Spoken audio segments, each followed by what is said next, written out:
ICU Ventilator, life-saving machine explained. Today, we're going to learn about one of the most important life-saving machines in the intensive care unit, the ICU ventilator. Let's understand how it works when it's used and how it helps patients who can't breathe on their own. 1. What is a ventilator? A ventilator is a machine that helps patients breathe when their lungs are too weak or damaged to do it by themselves. It pushes air, containing oxygen, into the lungs and removes carbon dioxide from the body.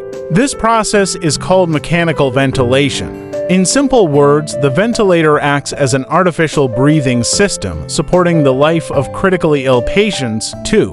Why patients need a ventilator? Patients in the ICU may need a ventilator due to severe pneumonia or COVID-19 infection, respiratory failure when lungs can't exchange gases properly, after major surgery to support breathing during recovery, head injury, sepsis, or coma when the brain cannot control breathing. The ventilator doesn't cure the disease, it gives the body time to heal while maintaining oxygen levels. 3. How a ventilator works. The ventilator is connected to the patient through a tube placed into the trachea windpipe. This tube may be inserted through the mouth endotracheal tube or directly into the neck tracheostomy. The ventilator delivers controlled breaths according to set parameters.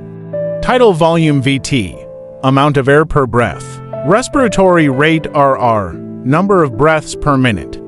FiO, fraction of inspired oxygen percentage. PEEP, positive end expiratory pressure to keep lungs open. Mode, how the ventilator supports breathing, such as assist control, SIMV, or pressure support.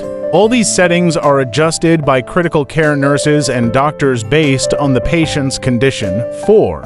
Monitoring and alarms. The ventilator screen displays graphs and numbers showing how the lungs are functioning. It monitors pressure, volume, and flow continuously. If any problem occurs, such as tube blockage, low oxygen, or disconnection, an alarm alerts the healthcare team immediately. This ensures patient safety 24/7 inside the ICU. 5. Role of nurses and doctors. ICU staff regularly check chest movement, oxygen saturation SPO, airway pressure, secretions in the tube removed by suction. They also prevent ventilator-associated pneumonia by maintaining hygiene, proper head position, and regular mouth care. 6. Weaning and extubation. When the patient starts breathing better, the ventilator support is gradually reduced. This process is called weaning. Finally, when the patient can breathe independently, the tube is removed, called extubation. This is a big step toward recovery. Ending line. If you found this video helpful, don't forget to like, share, and subscribe for more medical education videos. Your support motivates me to create more healthcare awareness content.